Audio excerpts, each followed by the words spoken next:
Hello, I'm Chaplain RT Byrum, and this is Chapter 7 in our series of studies on the remarkable book of the Gospel of Mark.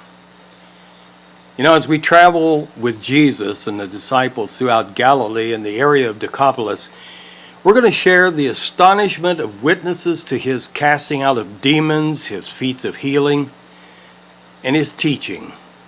Mark 7 continues his account of the events in that region that is called Galilee. It's about the northern part of the Sea of Galilee.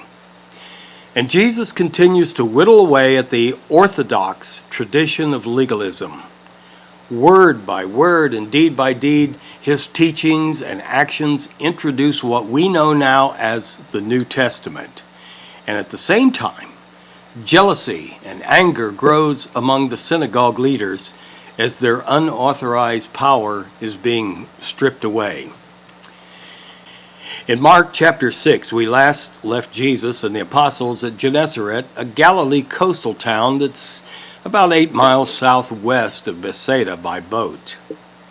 Like so many other times, he was surrounded by the ever-present crowd who seemed mostly interested in healing or watching the miracles of healing take place, but was also hoping to get in on another miraculous feeding of their stomachs should Jesus decide to multiply loaves of bread and fish. Although Mark records very little of Jesus' words in his book, it may be presumed that serious teaching was taking place. Everywhere he traveled, in addition, Jesus demonstrated compassion and care for those who had walked 50 miles or more to be near him. His ministry of spreading the gospel, the good news, succeeded even though he was constantly challenged by attacks from Jewish leaders who often became targets of his messages. But again and again they learned that the rabbi from Nazareth was not one to be defeated by them. Now as we join them, it's mealtime, and the disciples are taking advantage of a pause to grab a bite to eat. And who would dare criticize them for satisfying their own need for food? Look at Mark 7, verses 1 to 4. The Pharisees and some of the teachers of the law who had come from Jerusalem gathered around Jesus and saw some of his disciples eating food with hands that were defiled, that is, unwashed. The Pharisees and the Jews do not eat unless they give their hands what's called a ceremonial washing, holding the tradition of elders. When they come from the marketplace, they do not eat unless they wash. And they observe many other traditions, such as the washing of cups and pitchers and kettles. And this clinging to the Old Testament laws that had become obsolete with the arrival of Jesus was the Pharisees' claim to the unchallenged rulership over the Jewish citizens. But it was a claim that Jesus was eliminating, and that made him their enemy. And that's why they endured the hardship of following this radical rabbi, hoping to catch him and charge him with heresy. Now picture this. One of the ancient roads heading north from Jerusalem through Galilee winds like a serpent through the plains of Gennesaret and passes the shadow of majestic Mount Arabel, overlooking the Sea of Galilee. The very fact that the Pharisees had traveled nearly 120 miles over dusty and rocky road to observe what Jesus and his apostles were doing shows just how concerned they were about the influence of this carpenter's son who was usurping their power and their position. Now, up to this point, the disciples had been observed breaking an oral tradition twice. Number one, they failed to fast or mourn. That was in Mark 2, verse 18. And that was when John the Baptist's disciples and the Pharisees were doing their fasting. But in response, Jesus related the story that friends of the groom did not fast while he was with them, but would after the groom departed. Matthew 9:15. So Jesus answered them, "How can the guests of the bridegroom mourn while he's still with them? The time will come when the bridegroom will be taken from them. Then they will fast." They were also accused of failing to observe the Sabbath when they were spotted picking grains in the field in order just to satisfy their hunger. The apostles supposedly had overturned the oral tradition that forbade harvesting on Sabbath, as that was considered unlawful work. But Jesus reminded them that the preservation of life was a higher order. Look here at Mark 7:5. And so the Pharisees and the teachers of the law asked Jesus, "Why don't your disciples live according to the tradition of the elders instead of eating their food with defiled hands?" Well, that question literally opens with, "Why don't your disciples walk?" The Hebrew word halatcha means to walk. And this was the oral tradition, which meant walking a well-defined path of righteousness. And the Pharisees gave their oral tradition as much authority as the written Torah because they believed it was given to Moses at the same time he was entrusted with the tablets of the law on Mount Sinai. But where did this oral tradition come from? Well, one important source was called the Mishnah. It was a study of the Torah meant to deal with difficult issues like what constitutes labor on the Sabbath. As visitors to a McDonald's in Israel soon learns, one tradition is that meat and cheese cannot be served at one table. Therefore, ordering a cheeseburger means you receive the burger separately from a piece of cheese, and as a non-Jew, you have to either leave the building and assemble the sandwich yourself or go into another room. Well, obviously, the Mishnah was not a God-inspired writing, and so it was that Jesus did not accept this tradition. Okay, we might ask, isn't it good manners and healthy to wash your hands before eating? Well, of course, but that's not what this was about. You see, the Pharisees merely poured water over their hands. They didn't literally wash them for practical cleanliness, but they rinsed them as a symbolic gesture. Notice that they even admitted that the practice was the tradition of elders. And what is interesting is that the accusation against the disciples breaking the Sabbath by picking grain was a direct attack against Jesus and his men. It was only one sentence, but the response by Jesus filled 17 verses. And now we're sensing in Mark's writing that Jesus is just about to ruffle some feathers once again, as he quotes clear back in Isaiah 29:13, and he quotes this in Mark 7:6 and 8. Jesus replied, "Isaiah was right when he prophesied about you hypocrites. As it is written, these people honor me with their lips, but their hearts are far from me. They worship me in vain. Their teachings are merely human rules. You have let go of the commands of God and are holding on to human traditions." Now that's a pretty hard smackdown against the Jewish leaders who command respect and obedience through their holier than thou words and deeds based on man's oral traditions. And pressing the point, Jesus applies the words of Isaiah, which he, by the way, as the word, had inspired in the first place. And he presses that point to the Pharisees and does so in front of the whole assembled crowd. Look at Mark 7, verses 9 to 13. And he, Jesus, continued, "You have a fine way of setting aside the commands of God in order to observe your own traditions. For Moses says, 'Honor your mother and father,' and anyone who curses their father or mother is to be put to death. But you say that if anyone declares that what might have been used to help their father or mother is korban, which means that is, it's devoted to God, then you no longer let them do anything for their father or mother. Thus, you nullify the word of God by your tradition that you have handed down. And you do many things like that." That really needs some explanation. See, Jesus reveals the glaring examples of their spirituality bankrupt traditions. The fifth commandment is honor your father and your mother. But then Exodus outlines the penalty for breaking this command. Anyone who dishonors father or mother must be put to death.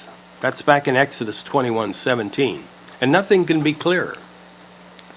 But Jesus said, you, Pharisees, have nullified the command of God by your tradition called Corban. The Pharisees condoned the practice of declaring Corban assets that in reality should have been used by the children to care for their parents. And those assets need not to have been given immediately to the temple. And yet it was forbidden that it be used for any other purpose, including taking care of one's parents, according to the Pharisees. And so it was considered consecrated to God, although it remained in the use of the person who declared it Corban. But now Jesus is finished with the Pharisees, and he turns back to the crowd in this teaching moment. And notice the impact of his first words. What is about to follow is vitally important. Mark 7:14-16. Again, Jesus called the crowd to him and said, listen to me, everyone, and understand this. Nothing outside a person can defile them by going into them. Rather, it is what comes out of a person that defiles them. And then he says, if anyone has ears, he should listen. Having dismissed the oral traditions of men about washing and picking grain on the Sabbath and fasting, he then commands attention by saying, listen and understand. And he leaves the crowd with the admonishment to use their own ears and search their own heart and minds for the meaning of his words. His command is that they listen and understand, because Jesus is about to redefine the people's fundamental concepts of clean and unclean. Uncleanness, he says, comes from within, not from outside. And rinsing your hands ceremonially has no effect whatsoever. He does not explain the statement to the crowd, but leaves it to them to arrive at that aha moment on their own. But at least his disciples knew what he was saying, right? No. Look at Mark 7:17-19. When he went into the house away from the crowd, the disciples asked him about the parable. And he said to them, are you also lacking in understanding? Don't you realize that nothing going into a man from the outside can defile him? For it doesn't go into his heart, but into the stomach and is eliminated. And as a result, he made all foods clean. You see, the disciples refer to Jesus' statement as a parable, which it really is not. The word parable means something thrown beside. It implies that this is like that. In example, the kingdom is like a seed. We know it isn't, but it's like a seed in the parable. In this case, the statement was very straightforward, but its implications seem to be even beyond the disciples. Jesus is separating physical actions from spiritual ones for the sake of his disciples. In other words, man's traditions are temporary and they fade away. God's laws, on the other hand, are eternal, and by them a person will be judged. And now Mark inserts an interruption with a Jewish world-shattering comment when he said, as a result, he, Jesus, made all foods clean. Remember that Mark was Peter's disciple, and he received much of his information from him. And he was referring then to Peter's vision on the rooftop about clean and unclean foods. And this statement only appears in Mark's gospel. After Jesus addresses that which goes into a person's body, he explains the unequaled consequence of what comes out. Look at Mark 7:20-23. He went on, What comes out of a person is what defiles them. For it's from within, out of a person's heart, that evil thoughts come: sexual immorality, theft, murder, adultery, greed, malice, deceit, lawlessness, lewdness, envy, slander, arrogance, and folly. All of these evils come from inside and defile a person.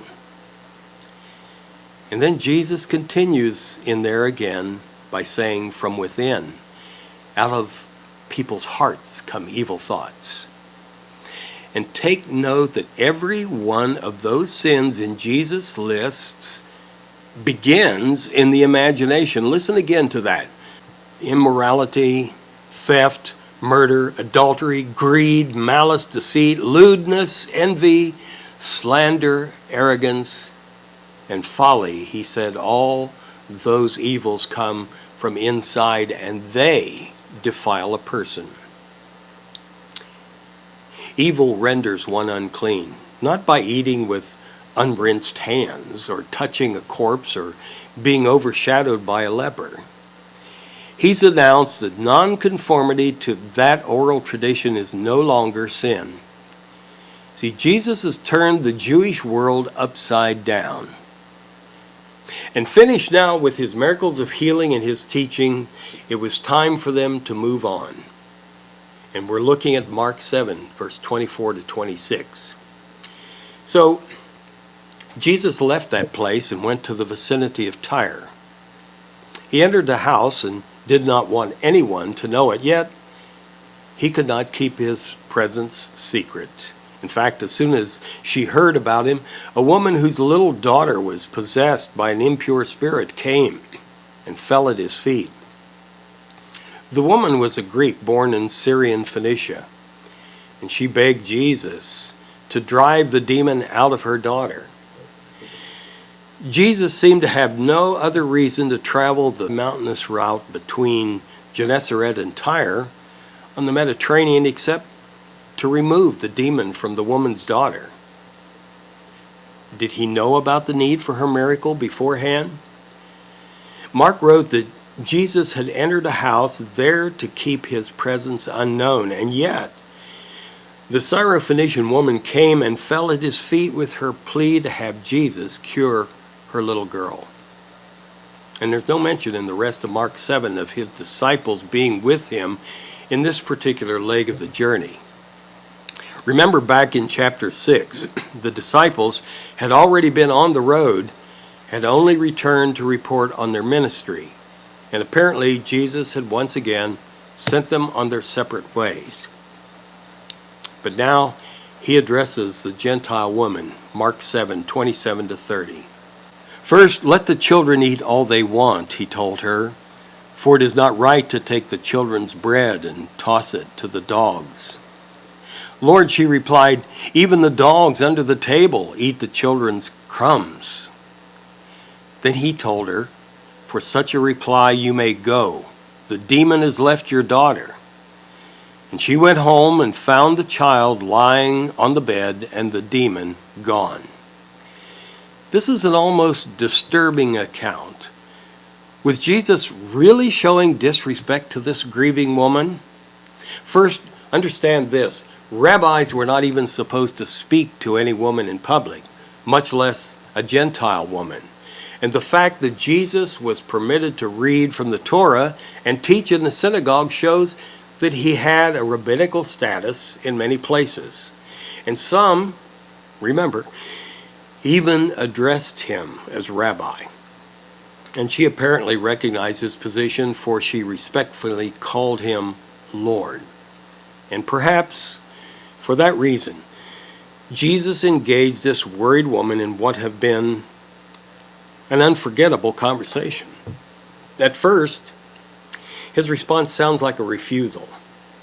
We see him putting off the woman, testing her, telling her she's not Jewish, and thus does not receive a portion of God's grace. In fact, he's giving her an invitation for her to speak into his heart. Yes, Jesus' reply sounds harsh, but is he really calling her a dog? Dogs were unclean animals in Judaism, But Jesus did not use the common word for a stray dog. He uses a diminutive term for little dogs, or perhaps pet dogs. And the scene he's painting for the woman is not actually a Jewish scene, but a Gentile one. See, in her world, it was common to keep small pet dogs. And the image of the children secretly throwing scraps of bread to their pets underneath the table doesn't offend her in the least. In fact, it has the opposite effect. Her charming but stubborn response delights Jesus, and it represents an imaginative expression of her faith in Jesus. And so in the give and take of ordinary human conversation, Jesus is enchanted by the faith and the wit of this extraordinary woman. And when she returns home, the dark, demonic presence was gone. Her little girl was lying quietly in bed, no more convulsions, no more self-destructive behavior. Her home and her family will never be the same, and all of that represents just a crumb fallen from the table. The story of the Syrophoenician woman is a fascinating echo of an earlier story of faith of the centurion, if you'll remember that. Both were miraculous healings. Both had someone who needed a miracle. Both the centurion and the woman were Gentiles, and both had their faith rewarded without Jesus going to their homes. And that's the power of God. So what happens next? Mark 7, this is verses 31 and 32. Then Jesus left the vicinity of Tyre and went through Sidon down to the Sea of Galilee and into the region of Decapolis. There some people brought to him a man who was deaf and could hardly talk, and they begged Jesus to place his hand on him. Mark indicates that the casting out of the demon may have been the total focus of Jesus' presence in that house, and now it's time to move 20 miles north and then turn southeast for a 40-mile trip back to the Sea of Galilee, and then south, back to the area of Decapolis. And viewing this map, it appears as though he was purposely avoiding the region of Galilee in order to reach those 10 cities, which is what the meaning of Decapolis is. When he arrives at an undisclosed area of the Decapolis, he's met by a group of people who have heard of his healing power, probably from the preaching of the Gadarene demoniac, the man who was possessed by demons, if you remember, called Legion. Mark 35 says this, 33 through 35. After he took him aside, this is the deaf man, away from the crowd, Jesus put his fingers into the man's ears, and then he spit and touched the man's tongue. He looked up to heaven, and with a deep sigh, he says, Ephphatha, which means be opened. At this, the man's ears were opened, his tongue was loosened, and he began to speak plainly. Now, even though Jesus is in an area dominated by paganism, this crowd appears to be Jewish, and one reason to assume that might be Jewish is the method of Jesus' healing. He places his fingers in the man's ears, reminiscent of Isaiah 35:5, which said, Then will the eyes of the blind be opened and the ears of the deaf unstopped. In a moment, we're going to reveal something truly surprising about the fact that Jesus uses spit or saliva in the healing of eyes and speaking. But first, he spits and touches the man's tongue, echoing Isaiah 35:6. Then will the lame leap like a deer, and the mute tongue shout for joy. And these teachings would be familiar to the Jews, but certainly not to the Gentiles. And we see how positively his healing powers were accepted by the crowd, but how his command for secrecy is constantly ignored. Verses 36 and 37 says this, Jesus commanded them not to tell anyone, but the more he did so, the more they kept talking about it. People were overwhelmed with amazement. He's done everything well, they said. He even makes the deaf hear and the mute speak.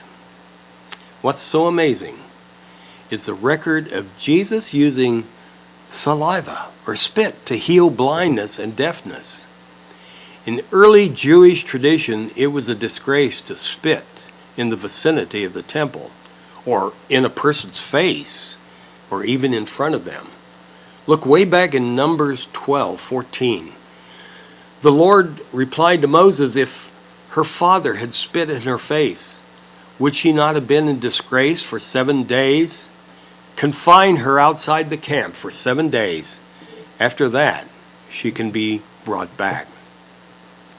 However, that being said, healing properties, especially in eye diseases, were ascribed to saliva by the Jews and the early Christians, as well as by the Greeks and the Romans. And so here's the interesting conflict. Regular Jewish citizens would understand Jesus' actions using spittle for healing. But the Pharisees, using their own extended oral traditions, would have been greatly offended. And we have yet another reason for assuming the crowd was Jewish. And that was his command to keep the matter secret. But despite Jewish command, word of the miracle spread. And as a result, we ask you to watch for our next program in this series on Mark 8, where Jesus will once again face another throng of thousands of hungry people. And the nameless man who can now hear and speak plainly represents a living parable for Mark. His healing has been prophetic. Jesus' groaning words, "Be opened," represent the deepest hope of the gospel. The deepest hope that you and I might truly hear and eventually clearly speak the good news. So our next lesson in Mark 8 shows that Jesus continues to whittle away at the orthodox tradition of legalism. Word by word, deed by deed, his teaching and actions introduce again what we know as the New Testament. And again, at the same time, jealousy and anger grows among the synagogue leaders as their unauthorized power is being stripped away. Now, let me mention, for a more constitutional, conservative Christian news and commentary, we invite you to pick up your free copy of the Heartland Herald newspaper at your favorite Central Florida business or restaurant. And better still, subscribe and receive your own copy every month in the mail. Subscriptions and even bulk copies are available by contacting the main office at our heartlandherald@gmail.com. And now, as always, as we say in closing, don't miss any of these messages. And search this site for more studies on salvation and Christian living, the tribulation, truth about hell, and many other valuable programs. Also, remember to listen to our podcast at thruthegatheringstorm.TV. But above all, let not your heart be troubled as the speakers and staff of Thru the Gathering Storm continue to bring the truth of the living word to a dying world searching for answers. I'm Chaplain RT Byrum, and I'm praying to the Lord Jesus Christ that you will enjoy a blessed life now and then eternal life in his kingdom.